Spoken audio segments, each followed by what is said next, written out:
get over this fear. So everyone, welcome. Thanks for coming to first talk of CAMPJS, 9:30 in the morning. I know it's really early, but I hope you've got some coffee in you and then you can stay awake for the next 15 minutes or so, otherwise I'll cry. So just a quick introduction. My name is Fiona. That's me, and all of you are on Twitter. You can stop me, I'll stop you back. So in my previous career life, I was a front-end developer. But November last year, I decided to join Look Ahead Search as a technical recruiter. So for those of you who haven't heard of Look Ahead Search before, we are a team of technical recruiters who worked in software teams before. So we know what it's like as a developer to, what sort of companies you look for, what sort of technologies will interest you. We might sometimes be known as the coffee suppliers of meetups and conferences. So the coffee cart, over there, is, so it's all things to look at. So so if you'd like to thank me, I'm more than happy to receive a hug at the end. Also, just a quick shameless plug. I am a co-founder of a meetup called CAMPJS. And so today I want to talk to you about public speaking and how you can beat this fear. So I love public speaking, probably says hardly anyone ever. Public speaking is a pretty scary thing. You need to stand in front of a crowd, you need to tell them what you know. Sometimes people might even judge you by it. So Mark Twain once said there are only two types of speakers in the world, the nervous and liars. So basically what he's trying to say is that most people are afraid of public speaking and they do get nervous, even the most experienced speakers. If they tell you they're not nervous, they're probably lying. And just to prove that the fear is real, there's even a scientific term for it called glossophobia. So according to the very trustworthy internet, 75% of people have this fear. Apparently some people even fear it more than death. So that's pretty serious. When you're nervous, you get like dry mouth, your heart's beating, you get sweaty palm, which is probably me right now. So I want to tell you a little quickly how I got into public speaking.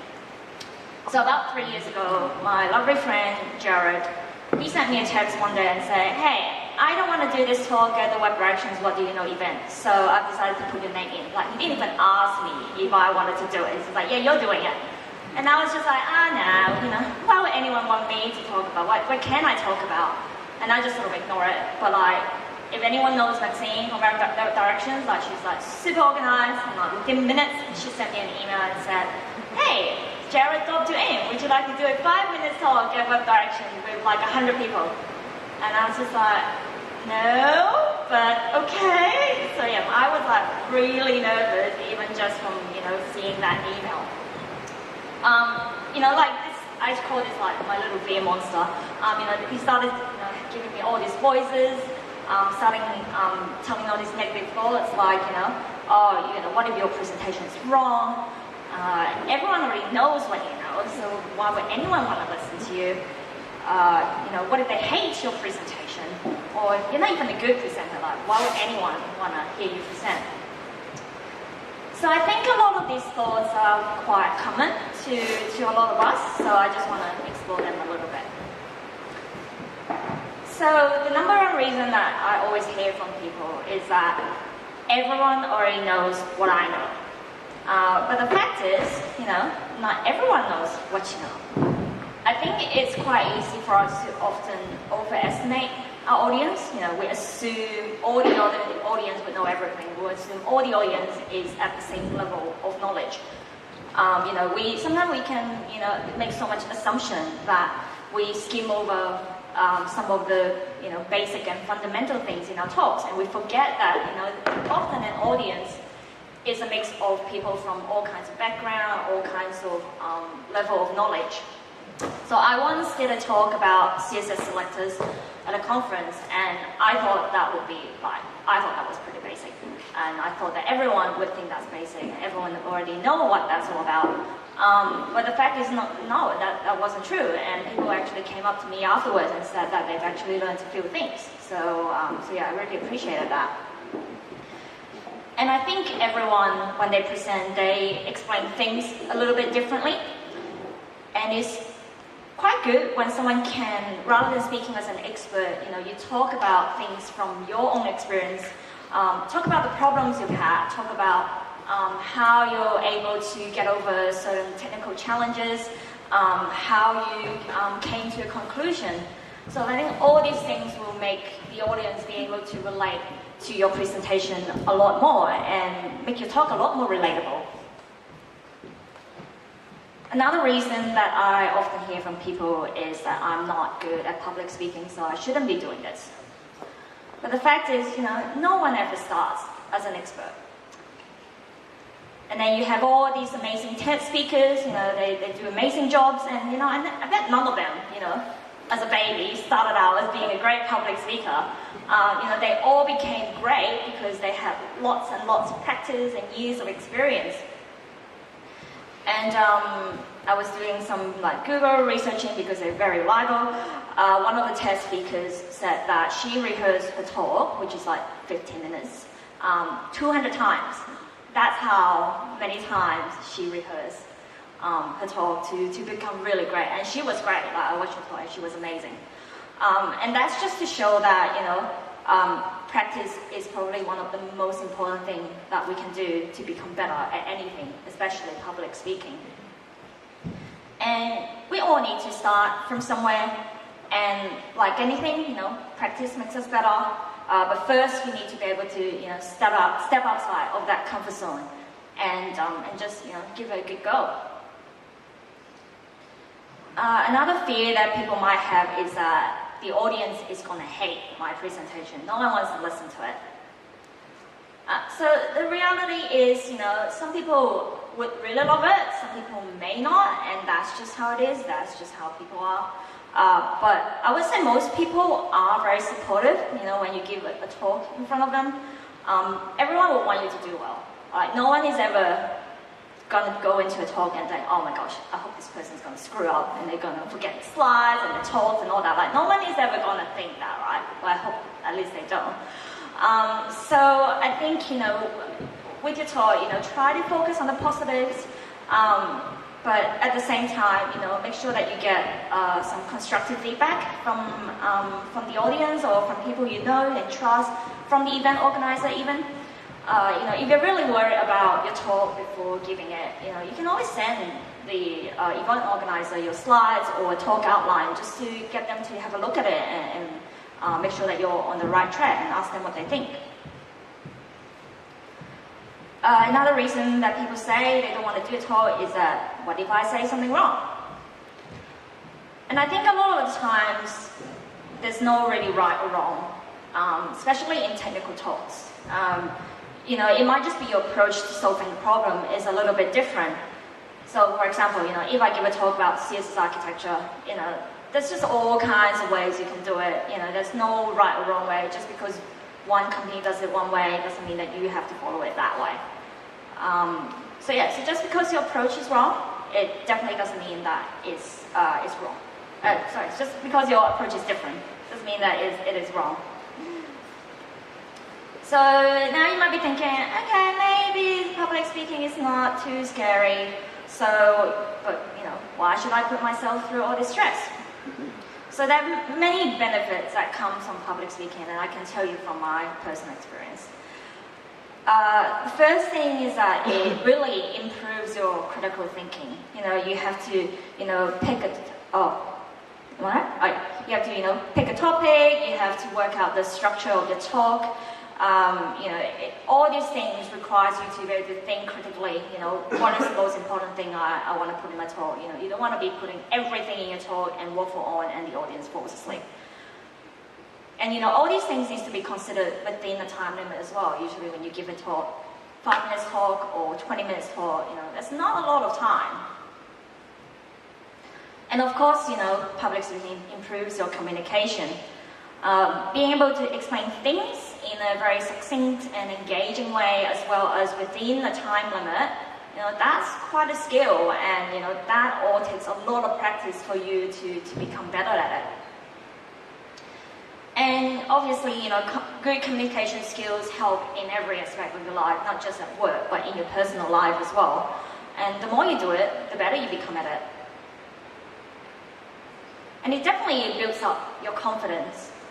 Talking in front of an audience and maybe even get judged by it, and you have to take on a lot of criticism sometimes, that takes a lot of courage, And, according to my very scientifically correct graph, the more presentations you do, the more confident you become, definitely. It also establishes your credibility within the community. It increases your profile amongst your peers, and people would think you as someone who knows what they're talking about, who knows the subject. And it definitely opens up a lot more opportunities. You might get, after you've done a talk, you might get someone who wants you to write an article about it for their publication, or you might get invited to travel overseas to speak at conferences. So there's lots of nice perks. And I have to say, employers love it. When they see someone who's done talks, who's been involved in the community, all these things will help you when you want to get your next job. So yeah, just gives you that extra little brownie points in front of an employer compared to everyone else who haven't done these things. And it's also a very rewarding experience. Audience is naturally, I found, naturally drawn to talking with the speakers after the talk. So at the end, you might have people come up to you and say, "Oh, I really enjoyed the talk," or, "I had the experience," and you just start having more conversations with like-minded people, and, that makes you feel good. And for me, the biggest satisfaction comes from when someone in the audience tells me that they've learned something, even if it's just one thing. So for me, being able to share what I know and that, it benefits someone, that's very rewarding for me.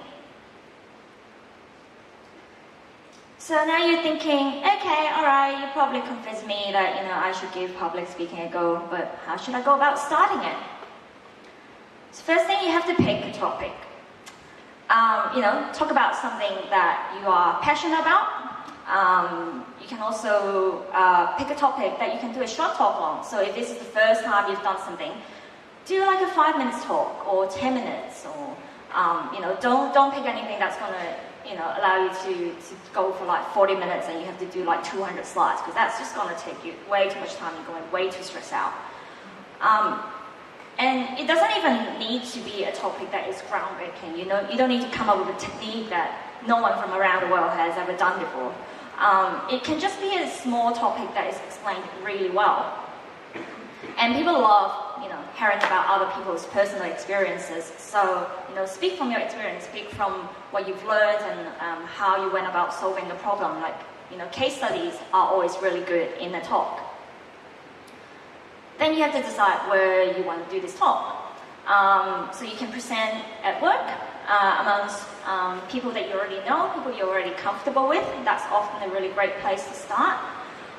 You can always present at local meetups as well. As a meetup organizer, I know how hard it is to find new speakers and how hard it is to encourage people to get into to do a talk. So a lot of you have probably, from Sydney, you've probably been to this meetup, CAMPJS. I know Sharky is always keen to do lightning talks. He always say like, if anyone wants to do a lightning talk, come and talk to me. So yeah, so I really encourage you to go and speak with him and just ask him, ask him for feedback as to what topics does he want to hear. Give him ideas of what you have, and then maybe get him to help you develop it to further. And so my shameless plug again, my meetup, CSS, night before, we had our first time speaking night where we got everyone who's never done public speaking before to do a 5 minutes talk. And everyone was really nervous and hesitant before giving that talk, but in the end, I would say they all really enjoyed the experience. The audience was super supportive, and they all said how great they've done. So yeah, so we're really, really quite proud. Everyone's done so well. And practice is probably the most important important thing that you can do when you decide to give a talk. So another reason short talks are good is because, if you give a short talk in an hour, you can practice it way more many times. So if you do a 5-minute talk, you can practice it 10 times in an hour, and that just makes you better and better each time you practice. And make sure you practice in front of an audience as well, so that you get used to speaking in front of people.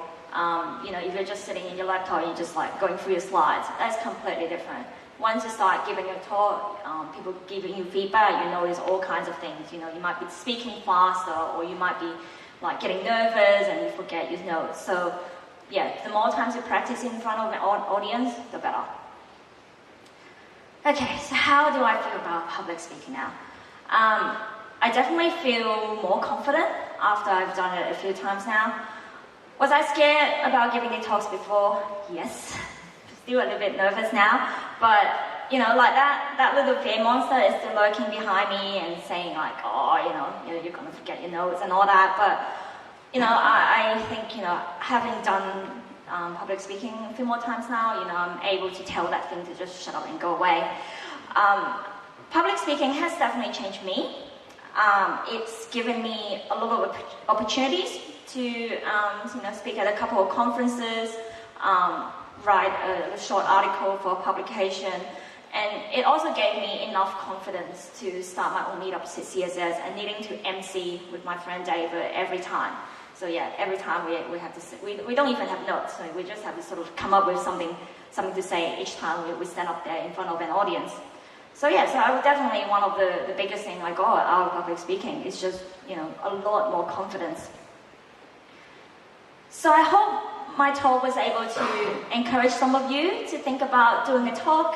I hope this will give the speakers who are coming up who've never done this before, just a little bit more confidence, a little bit more courage that they can do it.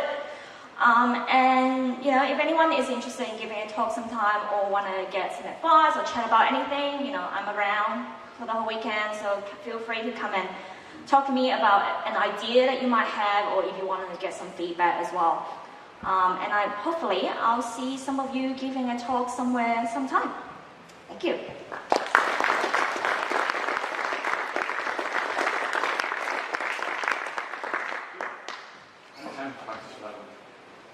This talk? I've done this talk once at GoGeeks last year, and then I've done it once again at DevOps. So I think all up would be about 20 times or more. Yeah, I practice for CAMPJS, I practice it maybe 5 times. Yeah. But 5 times it wasn't in front of people though, it's just me mumbling at my desk. So yeah, don't do that. Don't do what I do. Yeah. I'm still nervous though. Okay, who's next? Is it Nikita? Who's Nikita? The next talk is in 10 minutes. So. Oh, is it in 10 minutes? Yeah. Okay. I think the next one's at 10, right? Or is it just right after each other? Yeah, I'm early. Who wants to give a talk now? Oh, lightning talk. Go. Lightning talk. Yeah, practice. Practice. Who wants to practice before the talk? Everybody. No one. Okay. Is anyone going to give a talk at some point at the meetup? Yeah, at some point. At the meetup? If you've never done a talk before? Are you going to give a talk? CAMPJS, yeah. Oh, okay.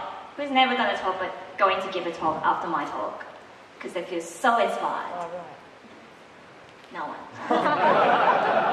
Thanks. Yeah. Scared? Don't be scared. Just put the hand up. Oh, you are shy. Oh, thank you. What are you going to talk about? I'll do one sometime. Okay. Sometime. Okay. It should be everyone's goal. Yeah. Yeah, everyone should give it a go. I might scrap one so we can talk about this. Talk about what? Without using talks as well. There's a whole slide deck there you can use. People who have done a talk before, like, what has their experience been like? Q&As are easier because it's like you let practice. Let people give you the questions that they want to know, and that way there's not the fear of what they don't want to hear, and answers are kind of shorter, and plus it's a lower standard no that's prepared slides for on-the-spot questions. Yeah. So, That's not a bad, like we're going to have a newbies night at the Ruby meetup, or we're going to have a Q&A panel, which will be made up of people that have never done talks before. that's a good approach to it. It's a Get nice, used to. easy way in. Yeah. So I'm afraid of public speaking. That's not. That doesn't work. I need to turn it. You see, I'm afraid of public speaking. There's a good advice when you give a presentation, like she did. She did super cool. So there is a good advice to start with. Well, you probably all know this. Start with why you're even talking about the thing. Then how you're gonna solve the problem you presented, and then go with what, with the details, how you actually change it. So this, if you check how the Steve Jobs doing it, he's doing it like that. He was doing it like that. So yeah, try with why, how, and what. In this order. Yeah, thank you.